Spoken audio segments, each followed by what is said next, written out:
जय श्री कृष्ण। आज हम चर्चा करेंगे 9 फरवरी से जुड़े हुए 25 करेंट अफेयर्स के बारे में। इसमें जो भी 25 करेंट अफेयर्स की चर्चा की जाएगी बहुत ही महत्वपूर्ण है आगे आने वाले एग्जाम्स के लिए, और सभी ऑप्शन के बारे में जो भी तथ्य है इसके अलावा भी वो सब समझाया जाएगा। तो चलिए बिना देर किए हुए हम शुरू करते हैं। पहला प्रश्न है कि आरबीआई ने फरवरी 2026 की एमपीसी की बैठक में क्या निर्णय लिया।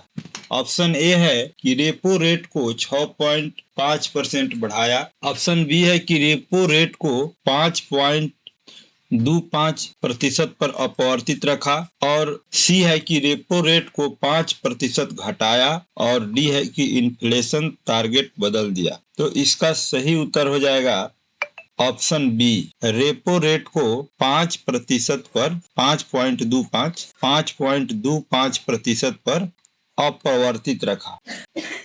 आरबीआई जो है यह भारत का एक ऐसा बैंक है यहाँ पर पैसा नहीं रखा जाता है। यह बैंक जितने हैं वो सबको नियंत्रित करता है।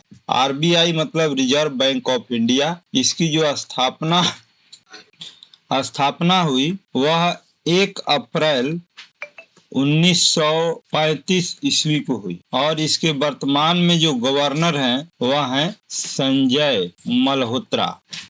उन्होंने शक्तिकांत दास का स्थान ग्रहण किया। कुछ अन्य तथ्य भी जानिए। इसमें एमपीसी बैठक के बारे में चर्चा किया गया है। एमपीसी का पूरा जो फॉर्म है, एमपीसी मतलब होता है मॉनिटरी पॉलिसी कमेटी। इस बैठक में यह तय होता है कि रेपो रेट को बढ़ाना है या घटाना है या वैसे ही रखना है। रेपो रेट जो है वह दर होता है जिस पर आरबीआई अन्य बैंकों को ऋण देता है। तो इस बार की बैठक में रेपो रेट में कोई परिवर्तन नहीं किया गया। इसको 5.25% पर ही रखा गया है। जब रेपो रेट बढ़ता है तो लोन जो है महंगा हो जाता है, और रेपो रेट जब घटेगा तो लोन जो है वह सस्ता हो जाएगा। चलिए बढ़ते हैं अगले प्रश्न की ओर। अगला प्रश्न है कि भारत की जीडीपी ग्रोथ फोरकास्ट फरवरी 2026 में कितनी रखी गई। ऑप्शन ए है 6.8%, बी है 7.4%, सी है 8.2% और डी है 5.9%। तो इसका सही उत्तर हो जाएगा 7.4%, यानी ऑप्शन बी। आरबीआई की जो फरवरी में जो बैठक हुई एमपीसी मॉनेटरी पॉलिसी कमेटी, इसमें जो है भारत की जीडीपी ग्रोथ फोरकास्ट को 7.4% रखा गया। यह 2025-26 के लिए फोरकास्ट है। इसका मतलब यह है कि आरबीआई को लगता है कि भारत की अर्थव्यवस्था इस वित्त वर्ष में 7.4% की दर से बढ़ेगी। अगला प्रश्न है कि यूनियन बजट 2026-27 में कितने नए हाई स्पीड रेल कॉरिडोर की घोषणा की गई।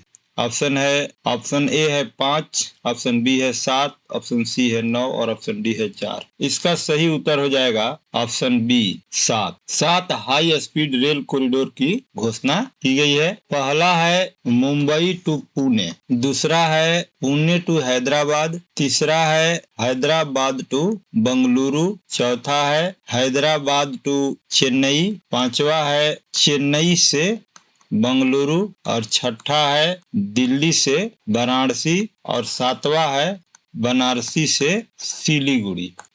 ये जो कॉरिडोर हैं ये प्रमुख शहरों को हाई स्पीड कनेक्टिविटी से जोड़ेंगे। तो सातों का नाम याद रखिए। मुंबई से पूना, पूना से हैदराबाद, हैदराबाद से बंगलोर, हैदराबाद से चेन्नई, चेन्नई से बंगलोर, और छठा है दिल्ली से बनारस, और बनारस से सिलीगुड़ी। अगला प्रश्न है कि किन शहरों के बीच हाई स्पीड रेल कॉरिडोर की योजना है। ऑप्शन ए है दिल्ली से मुंबई। तो अभी हमने आपको सातों के बारे में बताया, तो पहले ऑप्शन सुनिए और उसका जवाब बताइए। कमेंट बॉक्स में भी आप अपना सलाह और जवाब लिखकर भेज सकते हैं। तो ऑप्शन ए है कि दिल्ली से मुंबई, बी है मुंबई से पूना, सी है चेन्नई से कोलकाता, और डी है बंगलोर से हैदराबाद। तो इसमें जो पहला ऑप्शन है दिल्ली से मुंबई ये नहीं होगा, मुंबई से पूना के बारे में बताया गया है ये होगा, और सी है चेन्नई से कोलकाता ये भी नहीं होगा, और डी है बंगलोर से हैदराबाद। यहाँ पर ऊपर में देखिए हैदराबाद टू बंगलोर है, तो इसका उत्तर ये भी हो सकता है बंगलोर टू हैदराबाद और मुंबई टू पूना। अगला प्रश्न है कि भारत टैक्सी को किसने लॉन्च किया? ऑप्शन ए है प्रधानमंत्री नरेंद्र मोदी, बी है गृह मंत्री अमित शाह, डी है वित्त मंत्री निर्मला सीतारमन और डी है रेल मंत्री। इसका सही उत्तर हो जाएगा ऑप्शन बी, गृह मंत्री अमित शाह ने भारत टैक्सी को लॉन्च किया। यह एक जो भारत टैक्सी है यह एक कोऑपरेटिव बेस्ड टैक्सी सर्विस है, याद रखिए कोऑपरेटिव बेस्ड टैक्सी सर्विस है, जिसका उद्देश्य है देश में स्वदेशी टैक्सी सेवा को बढ़ाना। प्राइवेट ऐप बेस्ड जो है टैक्सी सेवा जैसे ओला हो गया, उबर हो गया के विकल्प के रूप में, इससे क्या होगा कि ड्राइवरों को ज्यादा लाभ, यात्रियों को सस्ती सेवा मिलेगी। अगला प्रश्न है कि भारत टैक्सी क्या है? अभी हमने बताया आपको, ऑप्शन ए है high speed train service, B है cooperative ride hailing service, C है इलेक्ट्रॉनिक बस सर्विस और डी है एयर टैक्सी। इसका सही उत्तर हो जाएगा option B, cooperative ride hailing service. अगला प्रश्न है इसरो ने चंद्रयान 4 के लिए क्या योजना बनाई? ऑप्शन ए है चंद्रमा पर लैंडिंग, बी है लूनर सैंपल रिटर्न और सी है स्पेस स्टेशन और डी है मार्स मिशन। इसका सही उत्तर हो जाएगा option B, lunar sample return. ISRO यानी इंडियन स्पेस रिसर्च ऑर्गेनाइजेशन, इसकी स्थापना जो है 15 अगस्त 1969 ईस्वी को हुई विक्रम साराभाई के नेतृत्व, याद रखिए विक्रम साराभाई के नेतृत्व में इसका जो है स्थापना हुआ इसरो का 15 अगस्त 1969 को। इसका मुख्यालय जो है वह बंगलुरु में है। कहाँ है? बंगलुरु यानी बंगलोर में है। यहाँ पर चंद्रयान 4 की बारे में चर्चा किया गया है। तो चंद्रयान 4 का जो है मुख्य जो योजना यही है कि चंद्रमा की सतह से मिट्टी या चट्टानों को यानी सैंपल को कलेक्ट करके उन्हें पृथ्वी पर वापस लाना। इससे जो है चंद्रमा की उत्पत्ति संरचना और संसाधन का जो है सीधा जो है वैज्ञानिक डाटा मिलेगा। यह अगर मिशन सफल हो जाता है तो भारत जो है उन चुनिंदा देशों में शामिल होगा जिन्होंने लूनर सैंपल रिटर्न किया है। अगला प्रश्न देखते हैं। देखिए अगला प्रश्न इसी से संबंधित है कि चंद्रयान 4 का लॉन्च कब लक्षित है? ऑप्शन ए है 2026, बी है 2028, सी है 2030 और डी है 2027। इसका सही उत्तर हो जाएगा ऑप्शन बी, 2028 तक चंद्रयान 4 का लक्ष्य है। इसरो के वर्तमान जो चेयरमैन है, अध्यक्ष हैं, वह डॉक्टर वी नारायणन।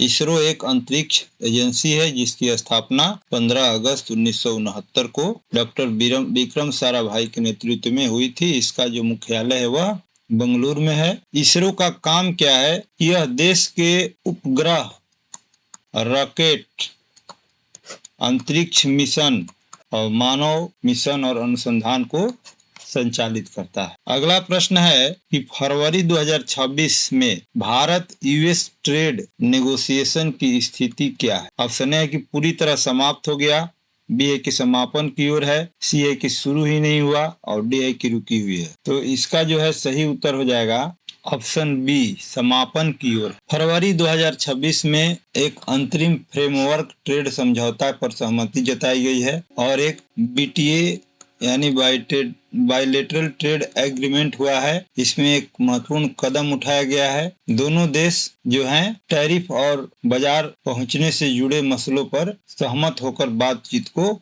आगे बढ़ाया है।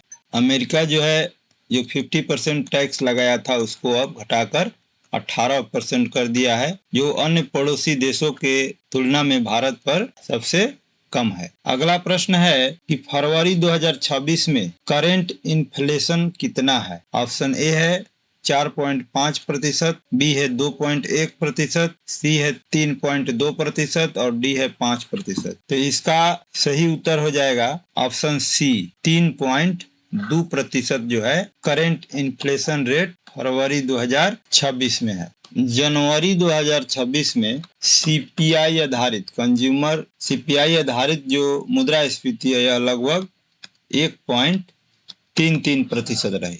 अगला प्रश्न है, कौन सा high speed corridor world cup host cities से जुड़ा है? ऑप्शन ए है दिल्ली चेन्नई, बी है नया हाई स्पीड रेल कॉरिडोर, सी है मुंबई नागपुर और डी है कोलकाता गुवाहाटी। इसका सही उत्तर हो जाएगा ऑप्शन बी, नई हाई स्पीड रेल कॉरिडोर। अगला प्रश्न है कि फरवरी 1, 2026 को पीएम नरेंद्र मोदी ने किस एयरपोर्ट का नया नाम का उद्घाटन किया? ऑप्शन ए है इंदिरा गांधी एयरपोर्ट, बी है गुरु रविदास महाराज जी टर्मिनल उधमपुर, सी है हलवारा एयरपोर्ट और डी है जालंधर एयरपोर्ट। इसका सही उत्तर है ऑप्शन बी, गुरु रविदास महाराज जी एयरपोर्ट उधमपुर। 1 फरवरी 2026 को पंजाब के उधमपुर एयरपोर्ट का नया नाम जो है वह गुरु रविदास महाराज जी एयरपोर्ट उधमपुर कर दिया गया है, घोषणा किया गया। यह नामकरण संत गुरु रविदास जी के नाम पर किया गया है, जिनका सामाजिक समरता एवं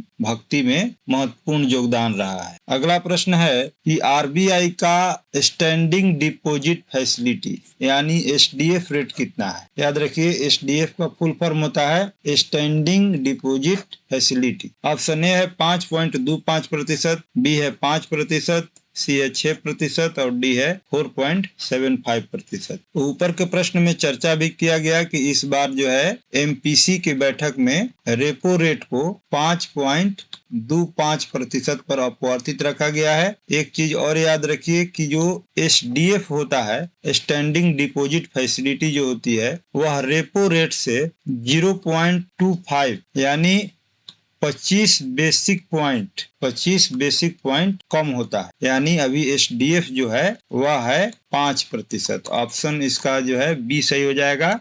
एसडीएफ जो है 5% है। ये मुख्य चीज है कि यह रेपो रेट से 25 बेसिक पॉइंट कम होता है। एसडीएफ जो है वह दर होता है जिस पर बैंक आरबीआई के पास अपना अतिरिक्त जमा पैसा रखते हैं। अगर बैंकों के पास ज्यादा पैसा हो जाए, जितना आरबीआई के द्वारा तय है, अगर उससे ज्यादा पैसा हो जाता है तो वह बैंक जो है अपना पैसा आरबीआई के पास रख देते हैं और आरबीआई उस पर उसको एसडीएफ रेट देती है। वह रेपो रेट से 0.25% यानी 25 बेसिक पॉइंट कम होता है। वर्तमान में यह जो है 5% है। इससे आरबीआई क्या करता है कि सिस्टम की जो लिक्विडिटी है उसको ऑब्जर्व करता है, पैसा जो है मार्केट से खींच लेता है और महंगाई नियंत्रण में रहती है। अगला प्रश्न है कि बेटी बचाओ बेटी पढ़ाओ कार्यक्रम को क्या कहा गया? ऑप्शन ए है राज्य स्तर का कार्यक्रम, बी है राष्ट्रव्यापी आंदोलन, सी है नई योजना और डी है बंद हो गया। तो इसका जो है सही उत्तर है राष्ट्रव्यापी आंदोलन। बेटी बचाओ बेटी पढ़ाओ कार्यक्रम को राष्ट्रव्यापी आंदोलन कहा गया। इसका उद्देश्य यही है कि बेटियों के प्रति जो है सामाजिक सोच को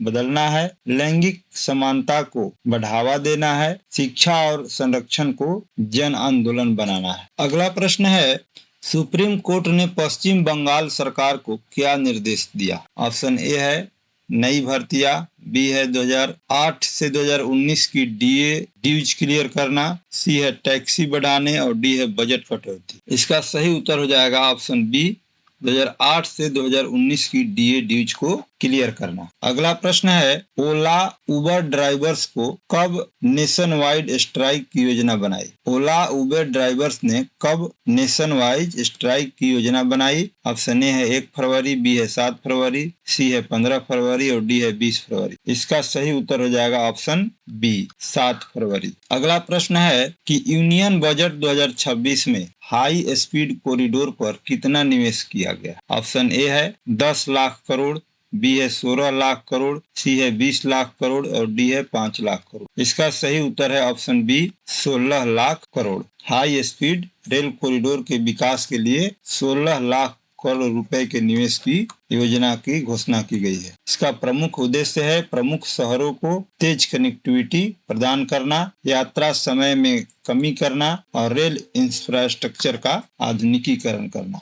अगला प्रश्न है कि चंद्रयान 4 किसके साथ ज्वाइंट मिशन है? ऑप्शन ए है नासा, बी है जाक्सा, सी है ईएसए और डी है सीएनएसए। नासा जो है यह अमेरिका का अंतरिक्ष एजेंसी है। जाक्सा जो है यह जापान का अंतरिक्ष एजेंसी। इसका सही उत्तर इसमें नहीं है, इसका उत्तर हो जाएगा इनमें से कोई नहीं। चंद्रयान 4 जो है यह एक ज्वाइंट मिशन नहीं है, यह पूरी तरह जो है स्वदेशी है, यह एक स्वतंत्र मिशन है। अगला प्रश्न है कि Bharat US bilateral trade last year कितना पार कर गया। ऑप्शन ए है 150 billion dollar, 190 billion dollar, 200 billion dollar, 100 billion dollar. इसका सही उत्तर हो जाएगा option B 190 billion dollar. America जो है भारत का सबसे बड़ा व्यापारिक साझेदार बना रहा। इसमें technology, defence, energy, pharma, IT सेवाओं का बड़ा योगदान रहा। अगला प्रश्न है परीक्षा पे चर्चा में पीएम मोदी ने क्या कहा। ऑप्शन ए है कि छात्रों को अपनी प्रिपरेशन पर भरोसा रखें, बी है एग्जाम कैंसिल कर दें, सी है टीचर्स को डिसमिस करें और डी है न्यू सिलेबस। इसका सही उत्तर हो जाएगा ऑप्शन ए, छात्रों को अपने प्रिपरेशन पर भरोसा रखना चाहिए। परीक्षा पे चर्चा की शुरुआत 2018 ईस्वी में हुई, 16 फरवरी 2018 को। इसका जो है गिनीज वर्ल्ड रिकॉर्ड भी बना हुआ है। 2025 में परीक्षा पे चर्चा में 3.5 करोड़ पंजीकरण के साथ। अगला प्रश्न है कौन सा बिल चाइल्ड ऑनलाइन सेफ्टी पर डिलेड हुआ। ऑप्शन ए है shield bill by Vijaynath Jay Panda, B है डाटा प्रोटेक्शन बिल, सी है आईटी एक्शन अमेंडमेंट और डी है साइबर सिक्योरिटी बिल। इसका उत्तर हो जाएगा option A shield bill by Vijayant Jay Panda. इस बिल का उद्देश्य ऑनलाइन बच्चों को ऑनलाइन एब्यूज, एक्सप्लोनेशन और हार्मफुल कंटेंट से बचाना है। अगला प्रश्न है कि फार्मर आईडी कार्ड कितने इशूड हो चुके हैं। ऑप्शन ए है 5 करोड़, बी है 8.47 करोड़, सी है 10 करोड़ और डी है 2 करोड़। इसका सही उत्तर हो जाएगा ऑप्शन बी 8.47 करोड़ अब तक फार्मर आईडी कार्ड इशूड हो चुके हैं। इसका जो उद्देश्य है फार्मर आईडी कार्ड इशू करने का, किसानों का एकीकृत पहचान बनाना, सरकारी योजनाओं का जो सब्सिडी है वह सीधे किसानों के खातों में पहुंचाना और डेटा आधारित कृषि सेवाओं को आसान बनाना।